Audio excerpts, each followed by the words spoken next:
Hello there. So you want to know how you can simply go ahead and return items to Walmart? This is going to be the only video that you'll ever need to watch on the internet. So with that being said, let's get straight into the video. First things first, let me tell you the return window exceptions that you might have for products. So I'm going to go ahead and thoroughly list out the things that has been listed by Walmart themselves. So for major appliances, you can return them within 2 days. Most wireless phones, they take it for 14 days. Marketplace luxury items are also taken back within 14 days. Marketplace collectible items are also taken within 14 days. Consumer electronics, 30 days. 30 days for electric bikes, 30 days for most marketplace sellers. Walmart protection plans, 30 days. Vacuums and floor care, 30 days. Hearing aids, 60 days. Prescription glasses and contact lenses for 60 days. And finally, shrubs, trees, and perennials for 365 days. Now, in order for you to go ahead and return it, all you need to do is simply go ahead and head to the store and then return it, or you can also do it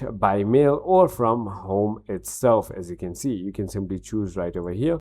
So for example, if you choose at store, you need to simply go ahead and find a store near you and just drop it off, and or in store drop off is also available. If you're gonna go ahead and return from home, simply go ahead and use Walmart Plus and return it from your home, and that is about it. Or you could also go ahead and use FedEx pickup to return your products. I hope this video was helpful to you. If it was, hit that like button and I'll see you on the next one.